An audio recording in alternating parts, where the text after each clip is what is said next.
Ever the paragon of considerate deeds, Chris built a deck that's sure to drive geographically challenged individuals up the wall.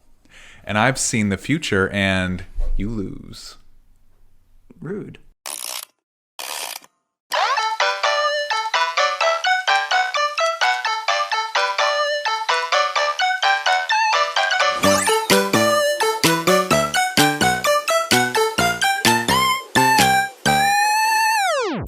My name's Taylor. Hi, I'm Chris, and welcome to episode 7 of Commander Role Reversal. We're back. Also known as CFA. And it takes 7 fingers, which I did hold up this time. You did I counted. It. Yeah, we nailed that, or he nailed that. I don't even bother. I do all the work here. What are you talking about? That's not true. Love you, buddy. I love you. Commander Role Reversal. We build decks, we swap them, we play with those decks, then we talk about it on the internet. And that is you, the internet. So please remember to share this with a friend, because this is a YouTube channel.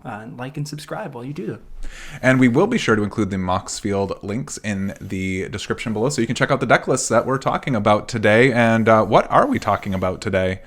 I think we're talking about how you won playing a game of Commander against me. I won with an awesome commander, a really fun build. The commander that I played was Atemsis, All-Seeing. For 3, a blue, and a blue. Legendary creature Sphinx with flying, 2 and a blue, tap, draw 2 cards, then discard a card.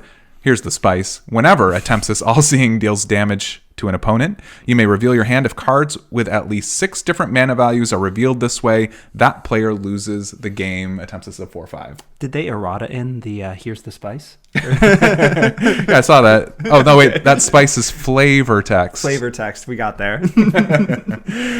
Atemsis was fun, man. I was glad to be able to pilot the deck. I did get some wins. It was really, really cool. And I'm just going to jump right in with the cards that really, really worked well in this build. The first card I want to talk about is Viridian Longbow. Nice. 1 generic mana for an artifact equipment. Equipped creature has tap. This creature deals 1 damage to any target. Equip 3. And we all know how to equip a creature at this point. I don't need to read that part. Thanks, Scryfall. I don't. Well, it's right here. I'll let you read that one. Show notes. So one thing you may notice about Atemsis is it has to deal damage to an opponent to trigger the ability. It doesn't have to be combat damage. No, it does not. I'm glad you picked up on that, Chris. Yeah. There were a few similar effects with this card, like Viridian Longbow in the deck, which is I think the best way to build the deck. I mean, it's Atemsis is a flyer. It's got evasion. You can get in there, but why risk it when you can just tap to deal damage to the biscuit? Yeah. God, you did it. We were all thinking, is he going to say it? I was, at least. Yeah. I did go there. Yeah, I think it's the only way to acceptably flash someone and say that you came out winning from that interaction, because that's what you did every time you... Yeah, and really, this is really, I think, the most effective way, the most surefire way, to be able to at least deal 1 damage, so you can. It's so satisfying. Like, look at my hand. Yeah. It is a may, but you may reveal 6 cards and nuke your opponent. You may flex on your opponents every time. I feel like I would resolve that part of the ability every time, just as like to prove a point. Yeah, right. Look at my cards. Yeah, but you don't have 6 different mana values. Even if it's not to win, it's like, oh yeah, did you feel good? Swords to Plowsharing, my mana dork. Here's what I have in my hand. Look what we got coming. Nothing. Can't cast it now. I'm not salty. But if you do need to go to combat, there are ways to give even further evasion. One of those ways is through a card, an enchantment aura called Aqueous Form. Love it. 1 blue mana, enchant creature. Enchanted creature can't be blocked. Also, whenever an enchanted creature attacks, scry 1. That lets you kind of bottom those mana value cards that you might already have in your hand. Of course. Yeah, which is just a little bit of flavor text. Yeah, and it kind of worked out that the cards that played into the synergy of, having a diverse mana cost or mana value in your hand, like all of the enablers for that strategy were lower cost. So it was nice to just like have your 1 drops be taken care of. Yeah. By the enchantments and artifacts that did the thing for you. Yeah. Really, that's a really efficient way to build it. 6 different mana values is pretty tough, but if you figure 0 through 5, are Right. all different mana values, that's a pretty average mana curve after all. And 0 does count. 0 does count. So like lands, I think, count as 0. Oh, interesting. Yeah. Oh, that didn't come up, but that is really cool. Yeah. Just hold that land. Let's go. Once you get that extra land, do not windmill slam that. Like I always feel like whenever I have a land and it's my turn, I'm like so eager to play it too, right? Yeah. But if you count your lands and you have enough to play the spells in your hand, Yeah. don't jump to conclusions until you draw like a Mishra's Bauble. It's landfall. Don't actually win the game. That's the trigger. Whoops. Solid. Yeah. There were a lot of ways to draw cards in the deck too, which was really, really cool. I mean, Atemsis does it themselves, but another way to do that is with attunement. 2 and a blue for an enchantment. Return attunement to its owner's hand. Draw 3 cards and then discard 4 cards. So discarding 4 cards is a lot for sure. You're down. Well, actually, you're kind of even on cards because you also put attunement back into your hand. Right. But I think the idea here is if you have 4 or more cards in your hand that all like share a mana value, or you have pairs of mana values, then this is a great way to like at instant speed you can return this to your hand. So you could do it after you ping them with a longbow or get in there for damage. You can respond to that and draw your cards, and if you have a way to stack the top of your deck, it can be even more effective. Sure. And part of the sneakiness is being able to use it as a combat trick, right? When you have that trigger go on the stack, it's like, oh, I only have 5. Well, now I've got that 3-drop, which is a 3-drop, right? True. Yeah. And you put the 3-drop back in your hand. Yeah, there you go. Wow. Brilliant. That was really good. We did it. Yeah. I've never Restoration, not in this deck. I'd never seen that card before. I don't think it really goes in a lot of decks. like We challenge you to put in the comments below what deck this goes into that isn't Atemsis. Yeah. Please. Attunement. We genuinely don't know. Got me. Speaking of stacking the top of your deck, one way to do that is with a age-old artifact called Scroll Rack. I love that card. Scroll Rack is 2 generic mana. You do love this card. No, I know. Yeah. How many decks have I put it in at this point? Most of them, I think. So Scroll Rack is 2 generic mana for an artifact. Pay 1, tap, exile any number of cards from your hand face down. Put that many cards from the top of your library into your hand. Then look at the exiled cards and put them on top of your library in any order. Lets you kind of exchange your hand with however many cards from the top of your library that you choose to. Right. So another way to get rid of some of those like double mana value effects and maybe draw into some of the other mana values too. Yeah. Historically, I'm only ever playing it in decks that need all the card advantage that they can get, like mono white decks, and being able to have this, one, provide that, but also play into the ability to dig for those, different CMC or mana value cards. Kind of make it feel like this is the only one where it's earned. But I will never not run Scroll Rack. Come at me. Yeah. You can add him on Twitter. Oh, yeah. Evil Ham Waffle. That's just one more overlay I need to put in. We're actually creating work for ourselves here. Stop. Scroll Rack is just generically good value, like being able to exchange your hand, especially with shuffle effects too. If you have a way to like get the all the lands out of your hand and then shuffle them away, that's really, really cool. But it does have synergy in this deck too, like in some ways. So I sometimes put cards that have synergy into decks. That's not what I was implying. Okay.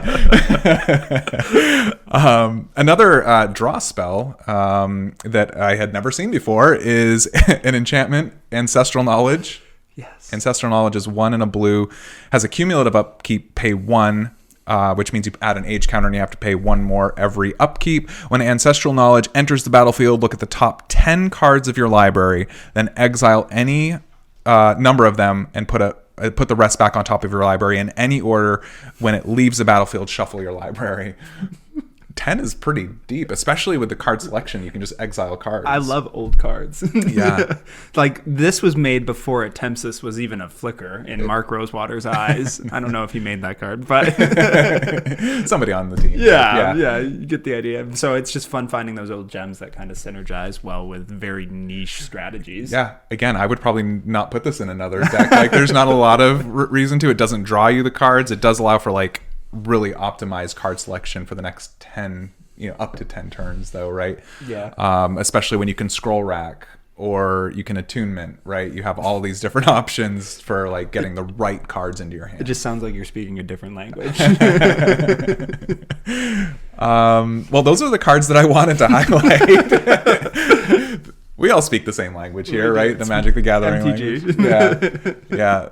It's funny, though, if you kind of take it out of that context and hear this conversation, nobody would know what's going on, right? Yeah. Well, even before building for this commander, I would not know any of those cards. Played my attunement for... I say, what now? Yeah, I know. Cumulative upkeep. Carry the one. That's not a Mystic Remora. Oh, God. All right. Well, Taylor, those are the cards that I wanted to highlight, but I want to hear more about your deck and what cards you wanted to talk about today. You mean your deck, because you built, I think...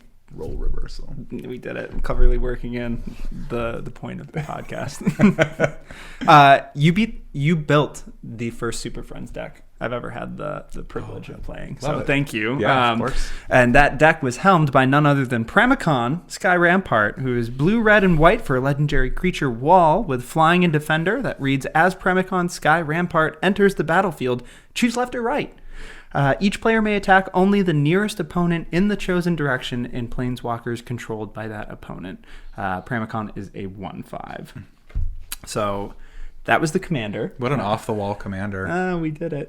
It was not wall tribal though. Not in this case. I think that's my default anytime I'm like, what did I expect this to be? What's the tribe? No. Tribe, right. But diving into some of the cards just right off the bat that really worked with this card, or this commander, I promised Super Friends. Chris built Super Friends, so none other than Teferi, Master of Time, was the OG, the best Super Friend. It's 2 blue for legendary planeswalker Teferi, who reads, you may activate loyalty abilities of Teferi, Master of Time, on any player's turn anytime you could cast an instant. Is a +1 ability, draw a card, then discard a card. -3, target creature you don't control phases out. Treat it and anything attached to it as though they don't exist until its controller's next turn for phasing. And then -10, take 2 extra turns after this one. Just a loyalty 3. What am I going to do with all these extra turns, Chris? Oh, wow. I think there was... Well, we'll get into gameplay, but I think it's so easy to activate that. In a 4-player game, you're getting 4 +1, 4 loyalty counters every go round. Right. And admittedly, looking at these abilities, none of them, I mean, extra turns, they're powerful. Yeah. Nothing really excites me more than the static ability of just being able to activate a planeswalker loyalty ability on another player's turn. Yeah. That's cool. That's fun. That's fun. Yeah. You pair that with anything that lets you activate more than once on a turn and you're doing it on other players' turns. I think the short of it is that Teferi was able to ultimate more than once in some of our games. And how many extra turns do you need? All of them. There you go. And that's not even necessarily with the support. I mean, like if you have a way to keep people from attacking your planeswalker, like a commander that prevents attacking you, then it's really easy to be able to get that value in those upticks like really quickly. You could even activate the phase out after attacks are declared, so you can wait for your opponent to swing it to Teferi before you phase them out, right? That will be a good thing to keep in mind if anybody's ever able to attack me. That's a good point, though. I didn't even think of that. It kind of gives me Wandering Emperor vibes, and they've been. I know that in recent sets they've been exploring like planeswalker abilities that can do things on other turns. So yeah, the flash ability. Yeah, it's really. Teferi did it first. Speaking of Teferi. I hear he's got some great deeds that he's done and some great oaths that he's taken. Specifically, the Oath of Teferi is 3 generic white-blue for a legendary enchantment that reads, when Oath of Teferi enters the battlefield, exile another target permanent you control, return it to the battlefield under its owner's control at the beginning of the next end step. You may activate the loyalty abilities of planeswalkers you control twice each turn, rather than only once. Speaking of extra activations. Calculated. Teferi on Teferi. Yeah, I really like this card because if it ever got to the point where you were able to swing away at some of my planeswalkers and they were dangerously low on loyalty, or if I just wanted to do a minus ability, and it was kind of worse for the wear as a result of that on any of the planeswalkers that you had in the deck. Just being able to play this and then flicker it and then get a second life on that planeswalker when it returns on the end step, that's really cool. Yeah, even though you couldn't use it again until it's all the way back around, but it's reset, right? So unless it's the other Teferi. Unless it's Teferi.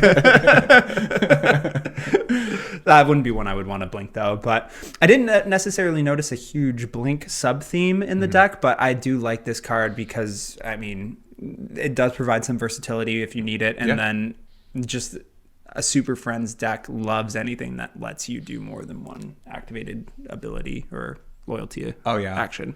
Yeah, that's really where it's at. Being able to double up and do planeswalkers are, even though they're weak to creature attacks, they have powerful effects, right? A lot of them have powerful. So being able to double up on that, that's really where it's at. And there's only a couple of ways to do that in the deck or in existence. A little bit of a preempting there. Segue into the second way to do that in this deck.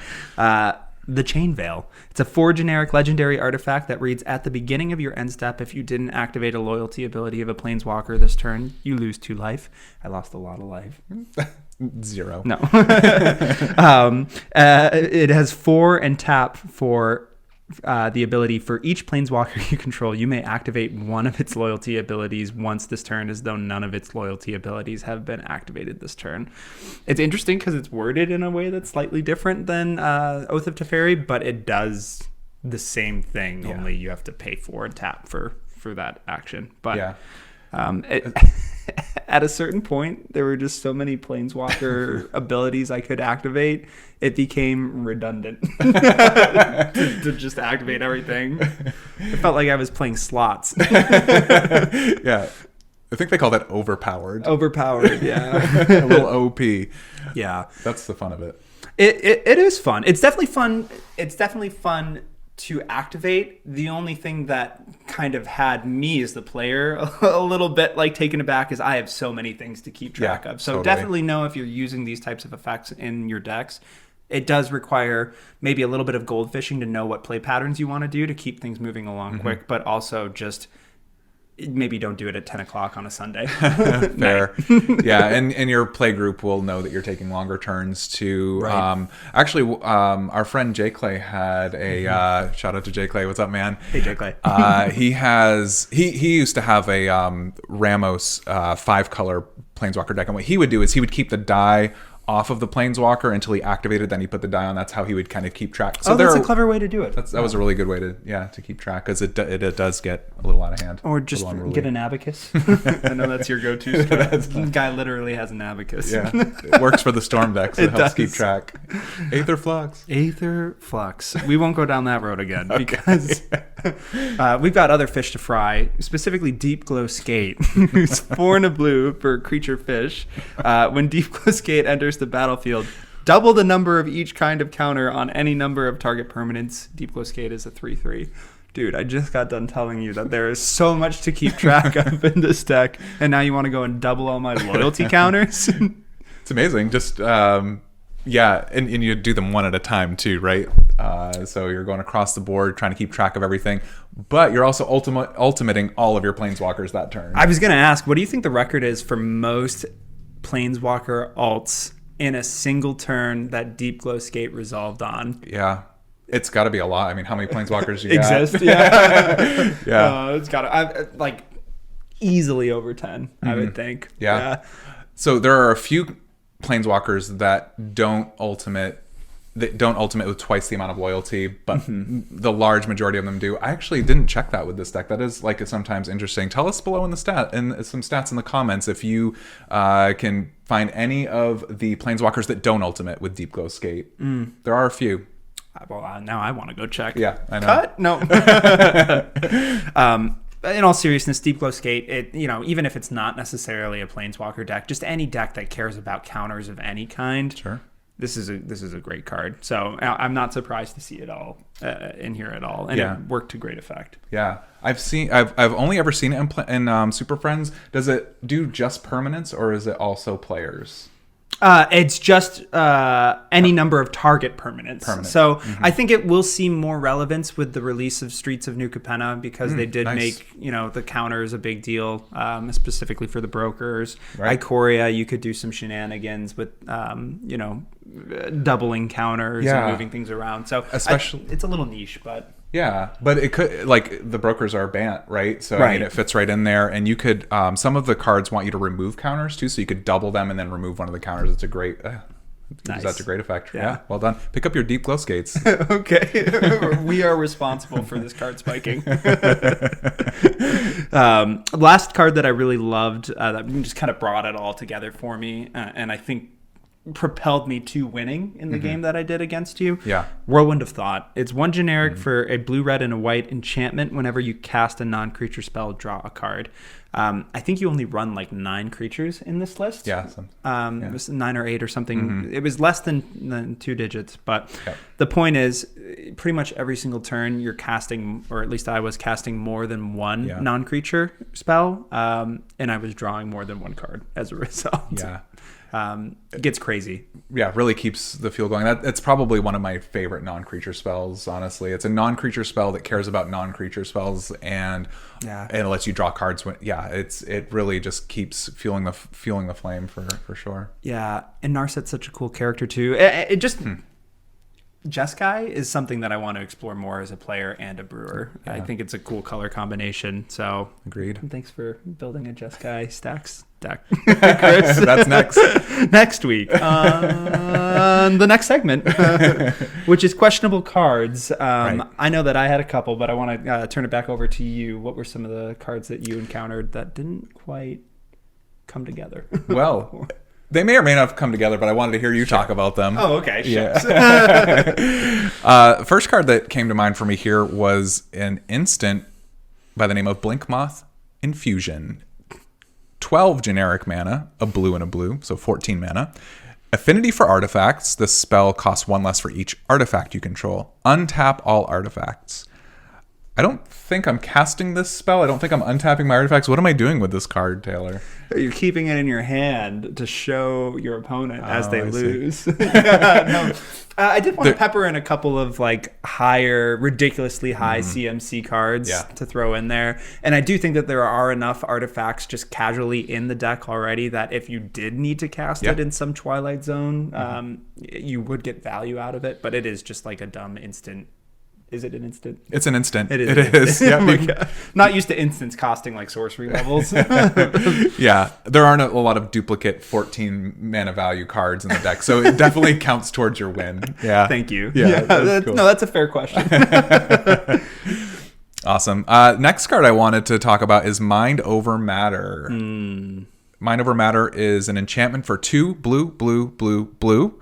Discard a card. You may tap or untap target artifact, creature, or land. So this is a 6-drop. What did you have in mind with Mind Over Matter? Cleverly working in the name of the card. If you're looking for me to say I had some intricate combo planned out, maybe. I don't remember anymore.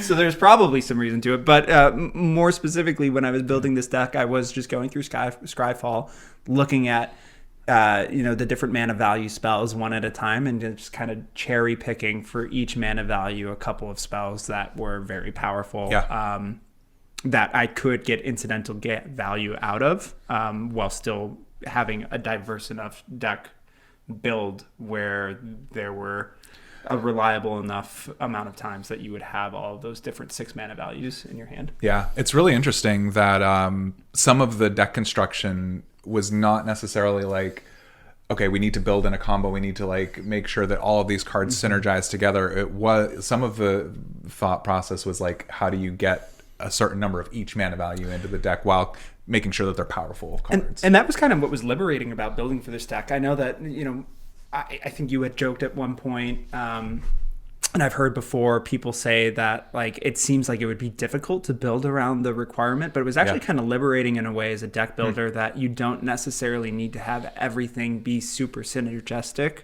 As long as you have the different mana values to actually hit the card. So it was kind of an example of being able to just pick good stuff for once, which I don't normally do. when I'm building for a specific win con. Yeah, thanks for humoring me, Taylor. I just wanted to talk about a couple of bangers you included in the deck. What about you? Were there any cards that Bangers I didn't understand why you included in the deck? Thank you. I appreciate the build up. so fun? What about you? I did have a couple actually, and just because I have professed to be something of a mono white player myself in the past, I swear, like episode 100, we need like a super cut of every single time I've said that. It's gonna be ridiculous. There was a planeswalker that I had a question as to why specifically you chose this planeswalker, because it felt like a lot of the ones that you did go to specifically for the blue and red planeswalkers. You had your Chandras, you had your Jaces, like pretty telegraphed damage or win con with the draw out effect. Elspeth Sun's Champion, 4 generic for white with legendary planeswalker Elspeth. She's a +1 ability of create 3 1/1 white soldier creature tokens, a -3 of destroy all creatures with power 4 or greater, and then a -7 of you get an emblem with creatures you control get +2/+2 and have flying. She comes in with loyalty 4. Don't get me wrong. I like Elspeth. She's awesome. But you didn't really seem to have a combat focus, especially with the ability to lock yourself out of being able to participate in combat. I was kind of wondering what the idea was with this include. Yeah, it's a great question because I think Elspeth Sun's Champion is probably the most different planeswalker. I'm glad that you brought it up because, it is 6 mana. It's definitely one of the higher mana value planeswalkers in the deck as well, and I think goes better in a combat focused strategy with like a token strategy, low to the ground, like a go wide mono white deck where you're wanting those 3 tokens. But I also just wanted the ability to, include a board wipe that was staple to a planeswalker. Since it was a Super Friends deck, there was enough synergy in there that for 6 mana, again, overcosted board wipe, but you're left with a planeswalker that you can then start making tokens, and maybe those are blockers because one of your attacks, it's more of a fail-safe, so it's definitely not like an active I win the game type of planeswalker. And a bit more of a reactive include there. I still think it makes sense. Like, I like that it creates, to your point, 3 bodies, which if for whatever reason Pramikon's offline, you don't have any other stacks pieces, like you've got chump blockers for your planeswalkers. So I think that makes sense, and also the conditional board wipe too. And all of Pramikon is only a 1 power creature, so it becomes a 1-sided board wipe too. So there is that. That's what you get for being a weak wall. You get to live. Here's your prize. That was weird. Moving on. Chris Omniscience. Why is Omniscience in this deck? It's 7 generic blue for an enchantment that reads: you may cast spells from your hand without paying their mana costs. What are you trying to do here? Trying to win the game. I'm pretty sure Omniscience was a big reason you won that one game when you were able to cast it and then just dump all of your planeswalkers onto the battlefield. Oh, 100%. And honestly, Whirlwind of Thought, I think, was when paired with Omniscience the way to win if you had your Jace, because you're just drawing cards indefinitely. Yep, absolutely. Those 2 cards together, you can like draw through your deck and just play everything out. It is part of an infinite combo too. Surprisingly, there were 2 of them, and I think they were both like 3 or 4 cards each. They weren't the main win condition. It was mostly just get a couple of planeswalkers out, ultimate them, and just kind of win from there. Have fun. But it was really cool. I know we're talking about gameplay in a minute, but to see you just play most of your deck, it was good stuff. Real fun. And that's Omniscience for you. It is 10 mana, but if you can cheat it into play, then it's not 10 mana. It's free. It's absurd. But that does wrap up my questionable cards. So it really clean deck. But that means we get to move on to the best segment of the show, in my opinion. So much fun. I can't wait to card recommendations. Tell you about these card recs. Tell me how to make this deck better. And it was awesome the way you did it. We joked about the mana curve last week, and we talked about it a little bit today, but it was really well constructed, and the mana curve was pretty normal actually for the most part. I was really impressed by that part. But there were a couple of cards I wanted to suggest just that kind of stood out to me that maybe could be swapped in for something. So I noticed that you did have the Treasure Mages in the deck, which I'll put them up here. The treasure mages basically have an ETB where you can search for an artifact of a certain mana value. The one that wasn't in here was actually Treasure Mage. I missed one. 2 and a blue for a creature human wizard. When Treasure Mage enters the battlefield, you may search your library for an artifact with mana value 6 or greater. Reveal it, put it into your hand, then shuffle. It's a 2/2. So it's the one that gets the big mana value artifacts, which I think could be relevant because those larger mana values might be the ones that you're missing since there are slightly fewer of them. That's true. Yeah, and I did have the intention for all of those creatures when I was putting it in to have them be as ways to tutor up the different types of mana value artifacts that you would need. And then I think my rationale, don't quote me on this, behind not having Trophy Mage, apart from forgetting that it existed, is it Trophy Mage or Treasure Mage? Treasure Mage is the big one. Yep. That was a 6 mana value?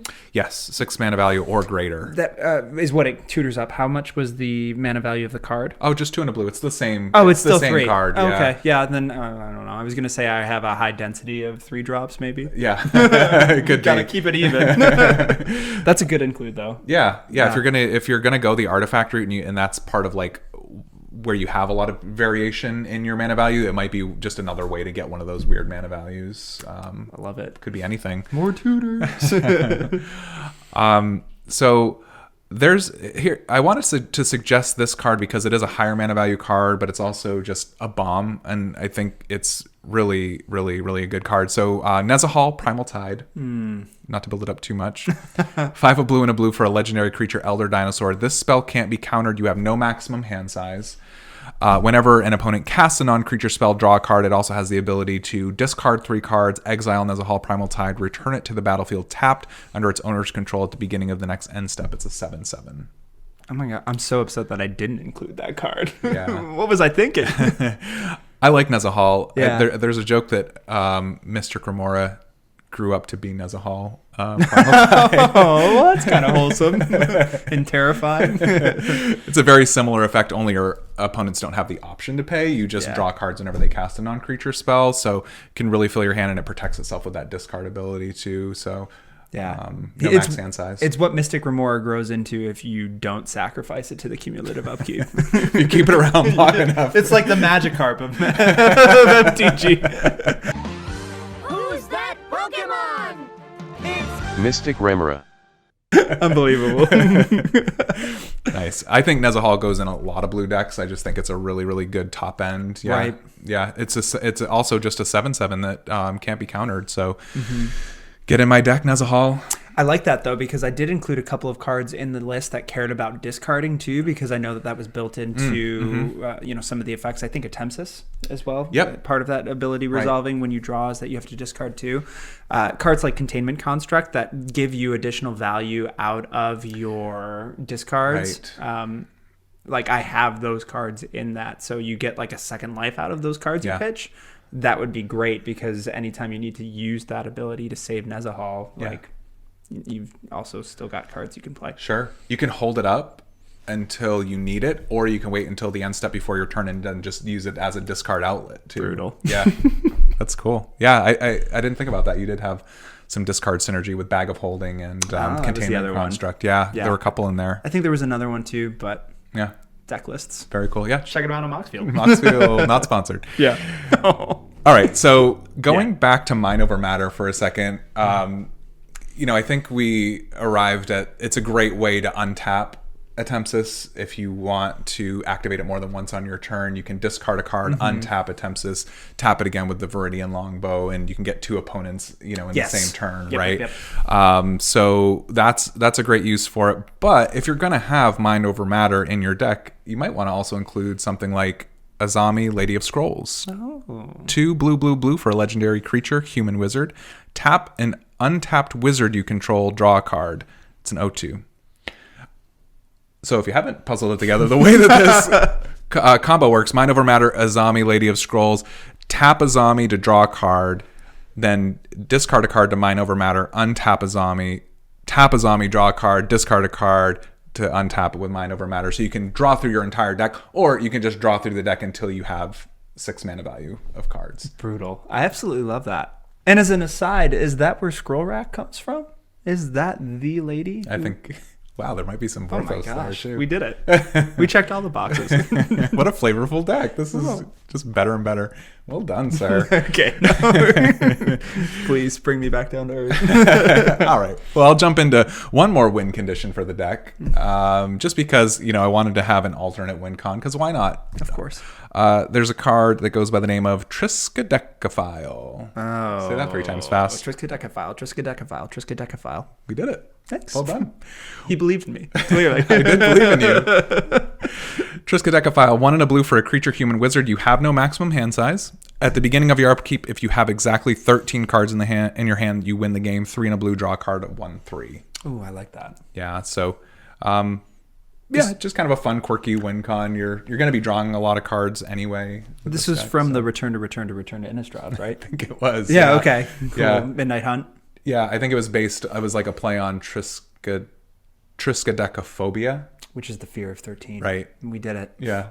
So they brought it Terrifying. back with Triskaidekaphile. Yeah.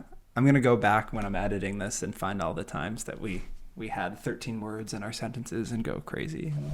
That's going to be a lot of editing. That's weird. Hopefully it turned out all right, because you're watching this video right now. No, oh, yeah. We did it. Those are all the suggestions I had, though, Taylor. It was a really solid list, but just wanted to talk about a few extras there. What did you have? What kind of suggestions did you want to make? I hope you're... Then, first of all, thank you, Chris. Those were all wonderful suggestions. Of course. And anything that you do to perpetuate your image as a filthy combo player makes me happy inside. I should just sign something that says that at this point. It's official. All that to say, buckle up, because we're starting off strong. We're starting off with Luxior, Giada's Gift. It's a 1-drop legendary artifact equipment. Equipped creature gets +1/+1 for each counter on it. Equipped permanent isn't a planeswalker and is a creature in addition to its other types. Loyalty abilities can still be activated. I know what you're thinking. What? Equip planeswalker for 1. Equip anything else. Well, I guess a creature for 3. You know how equip works. He told you. Actually didn't tell you, but hopefully you figured it out by this point. Wow, what a terrible episode to not explain equipping. In all seriousness, I think I wanted to. This was a purely selfish include, because the first card that you can equip to a planeswalker to turn it into a creature, and you have the not necessarily the proliferate theme. Actually, you did have a couple of proliferate cards. Yeah, with Inexorable Deep Tide. yeah, that's true. Yeah, that's fair. Basically, there was never a period of time where any of the planeswalkers that I had out during the games were ever short on loyalty counters, we shall say. So if you're just not getting to the pieces that you need to close out the game with your draw, with your Whirlwind of Thought, your Jace, etc., just being able to beat face with a planeswalker, this was a way to do it. Yeah, you could also like slap it on Elspeth, who you don't really flavor necessarily. Oh wow, yeah. Wow. Actually, I wasn't even thinking the Vorthos, but I was just thinking that particular planeswalker is not that good, so you might just want it for a blocker, right? Exactly. So there's that too. And by the way, that's a really unfair suggestion, since the set wasn't even out when I built this deck. I know. Get out of here. Yeah. Guess what? There's more. You made it easy for me. Awesome. Speaking of New Capenna recommendations that you couldn't have possibly known about, let's talk about Resourceful Defense, which is 2 and a white for an enchantment that reads, whenever a permanent you control leaves the battlefield, if it had counters on it, put those counters on target permanent you control. Cool. You also have the ability to pay 4 and a white to move any number of counters from target permanent you control to another target permanent you control. I love that. So let's just move all of our loyalty counters onto other loyalty like planeswalkers, and we'll just get real degenerate. Or if you want to pair this with Giada, Luxor, Giada's Gift, the one that we just talked about, you can really just maximize the amount of loyalty counters on your planeswalker and turn it into a Voltron Death Machine. Yeah. What a cool card for a Super Friends deck. That's got to be a staple for Super Friends decks, right? I mean, I have to imagine. Yeah, because if you're just like this close to ultimating a planeswalker, just take the counters off of another one, right? I mean, it's like what a great effect. It's kind of like a controlled Elder Spell. Like Elder Spell goes in a lot of black Planeswalker decks because you can just sacrifice all of your Planeswalkers for the one that you want to ultimate. Yeah. But this just lets you kind of do it a little bit more calculated. Yeah, like cool. a little bit more finesse. Yeah. And we had already touched on how this wasn't necessarily built with a Blink sub-theme in mind, but you did have a couple of cards that would synergize really well with this already. Oath of Teferi was one, because it blinks a Planeswalker, and then those counters that were on it go on it. But then you also had Semester's End, which is a cool card. Semester's End is 3 and a white for an instant. Exile any number of target creatures and or planeswalkers you control. At the beginning of the next end step, return each of them to the battlefield under its owner's control. Each of them enters the battlefield with an additional +1 counter on it if it's a creature, and an additional loyalty counter on it if it's a planeswalker. So you just mass blink every single one of your planeswalkers that has loyalty counters on it. That falls onto Resourceful Defense, and then, I don't know, move those 17 loyalty counters, etc., wherever you want them to. I love that. There is that added synergy. I mean, Semester's End by itself is sort of like an active defense, again, kind of a fail-safe card. It can be used. Like, if you wanted to down-tick your planeswalkers and then blink them in for your next turn, like, your opponents, it's an instant, so your opponents won't see it coming, first of all. Right. Like, that's really helpful, but really works with... it's very resourceful of you to have figured out this combination. How resourceful. Cleverly working in my defense. I don't know. In your defense. In my defense. Moving on to Liquimetal Torque is my next recommendation, which is a 2 generic artifact that it reads tap and add colorless, or tap, target non-land permanent becomes an artifact in addition to its other types until end of turn. So hear me out. Okay. You used Liquimetal Torque to turn Resourceful Defense into an artifact, and then you play Karn Silver Golem for 5 generic legendary artifact creature golem. Whenever Karn Silver Golem blocks, it becomes blocked. It gets -4/+4 until end of turn. He has an activated ability, pay 1, and target non-creature artifact becomes an artifact creature with power and toughness equal to its mana value until end of turn. So picture this. You have the Resourceful Defense that already has like 17 counters on it. You turn it into an artifact, you turn it into a creature, and then you equip Luxior. Right. And then you just beat face with a Resourceful Defense. That's also... I don't know what we're doing anymore. We've gone too far down the road. I mean, I love Liquimetal Torque as much as the next person. It's a 2-mana rock that has extra text on it that can get you with a Vandal Blast or something. But yeah. I don't know what to say. It's a 3-card combo. Not bad. Yeah. Your opponents are not going to see it coming. No, they never will. Neither does Chris somehow. You're a good sport, but in all seriousness, this cutting any other of your mana rocks for this one, I think, is the play, because you also run Dak Faden. As I noted, was Dak Faden, though.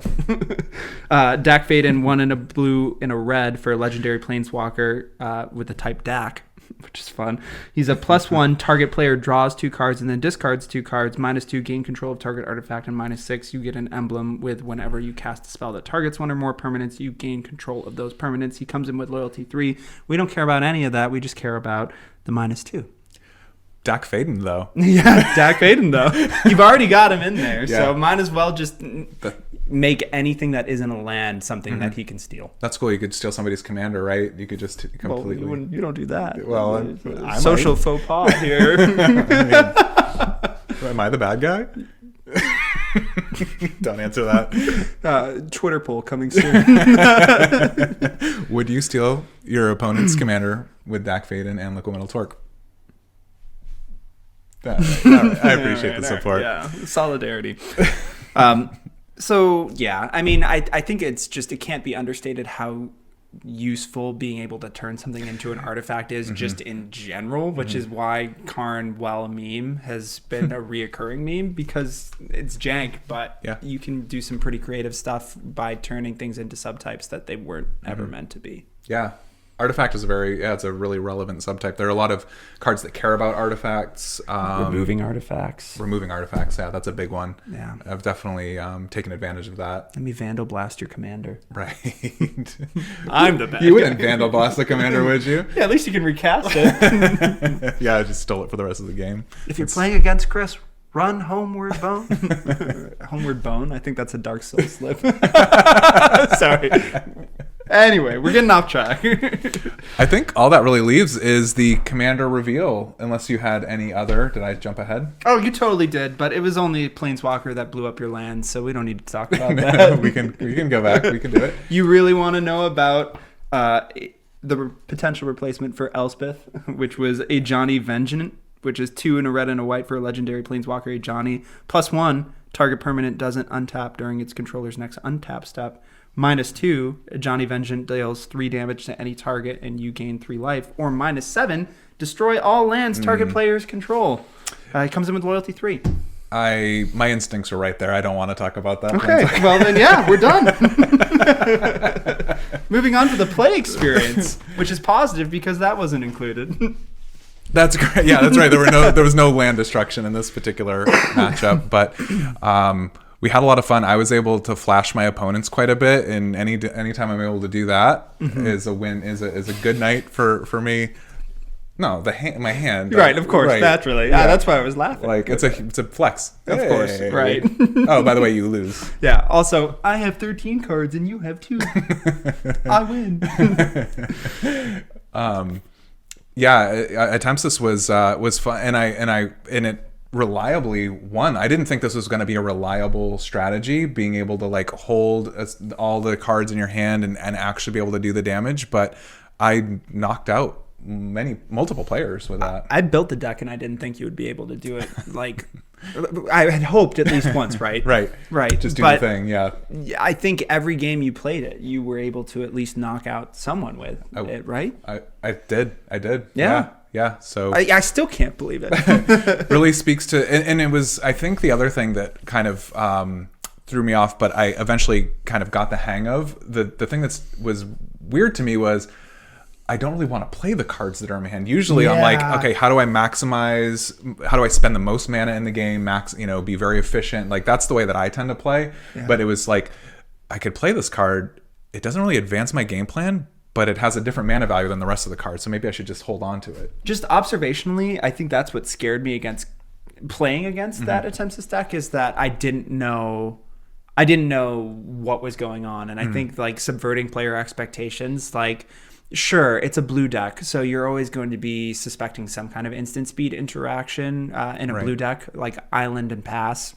Really?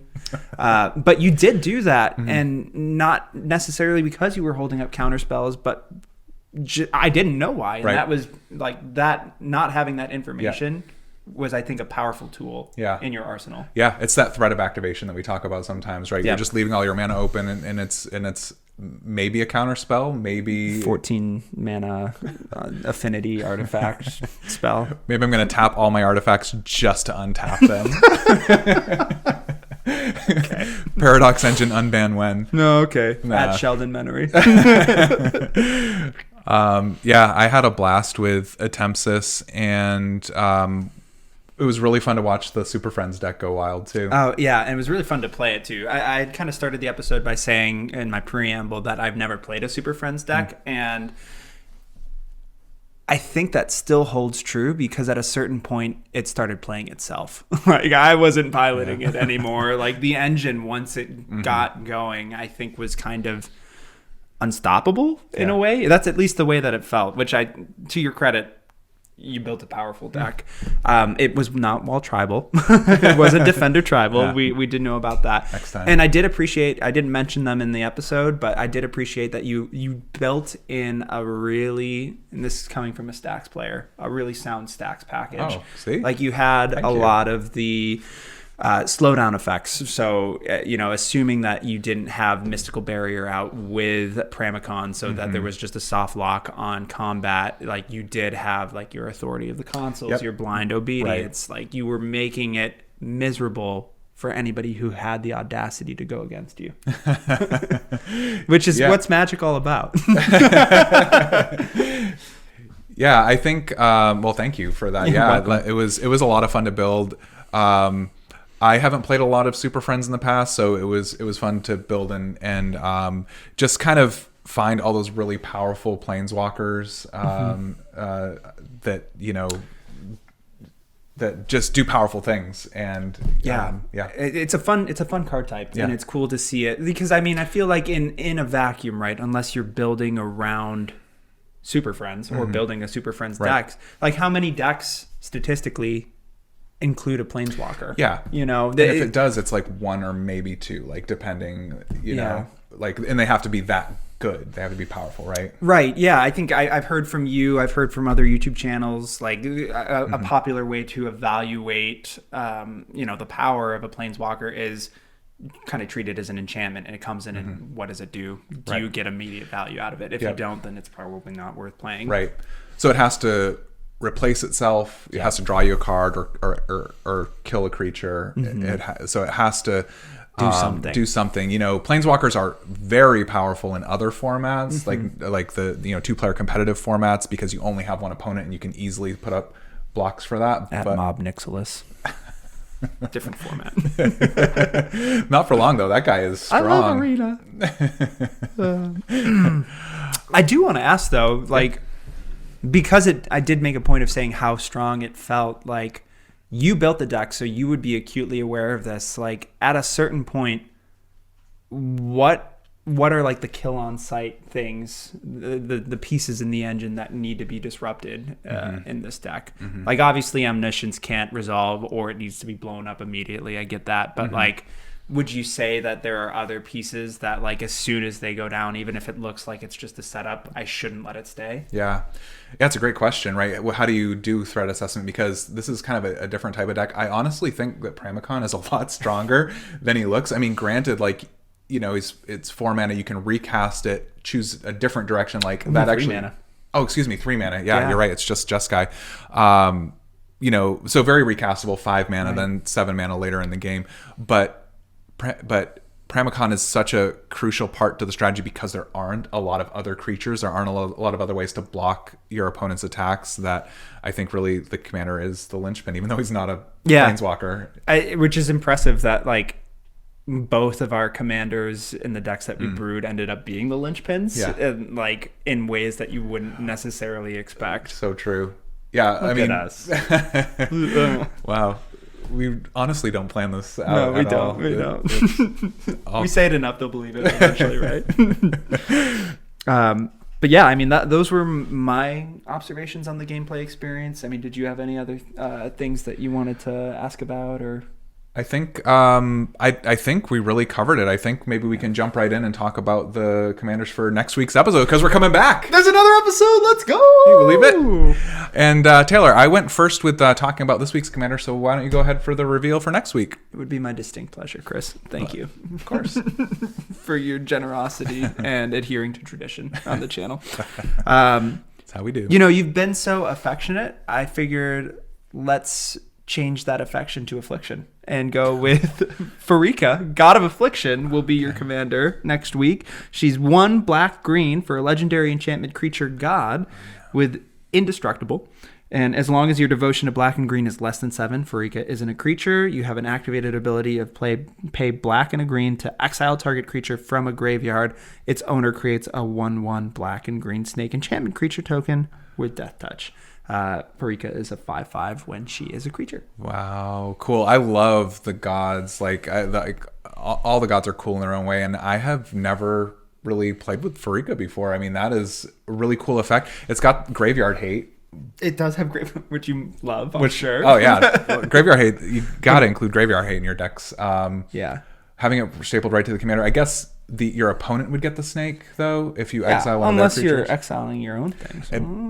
Okay. No. Okay. All right. So we got some. Because I couldn't help but notice that the snake tokens are enchantments. So if you cared about enchantments, which you might because of another card in the deck, Umori, the Collector, who is 2 hybrid black-green for a legendary creature ooze. Companion. It's the companion. It's a companion. We did it. The Mad Lads. Each non-land card in your starting deck shares a card type. That's the companion restriction. If this card is your chosen companion, you may put it into your hand from outside the game for 3 generic anytime you could cast a sorcery. Are there 63 god cards that you can... Oh, it's not God Tribal? It's not God Tribal. Darn. Prismatic Bridge, this is not. Or what is it? Prismatic World Tree? I don't know. Oh, yeah. Yeah. Both, right? Both, yeah. Yeah. Call them. As Umori the Collector enters the battlefield, choose a card type. Spells you cast of the chosen type cost 1 less. To cast Umori is a 4/5, and you could pick creatures, but you could also pick enchantments. Whoa. I see what's going on here. Do you? I don't. That's cool. I'm sorry I cut you off. I forgot that it does give that cost reduction. So wicked cool. Yeah. Your commander's and your commander is technically part of your starting deck, right? So to have a companion, your commander also needs to meet those requirements. So if it's not a god, I'm thinking we're going enchantment tribal. Is this an enchantress deck? Yeah, I think this is the only potential that I'm aware of. Enchantment combination. Cool. For Umori. Oh, very neat. As a Golgari creature. Wow. Yeah. I love Golgari. Way to go, man. Oh, thanks, Can't man. wait to see that. You must be freaking out. I am freaking out right now, and because I can't wait to tell you about the commander that I'm going to build for you. That was not the outro. Chris, tell me more. Well, Taylor. Step 1, build a commander deck. Step 2, swap that commander deck. Step 3, play. Step 4, Prosper Tomebound. Oh, golly. 2, a black and a red for a legendary creature, Tiefling Warlock with Death Touch. Mystic Arcanum. Means nothing, but it's cool. That is cool. At the beginning of your end step, exile the top card of your library until the end of your next turn. You may play that card. Pact Boon, also nothing. Whenever you play a card from exile, create a treasure token. It's a 1/4. The keywords are nothing because they're not actual keywords. It's just flavor text. But they're flavorful. It's so cool. I loved that about the Adventures in the Forgotten Realms. It was really, really cool idea. Yeah, I guess it's flavorful because salt is a flavor, right?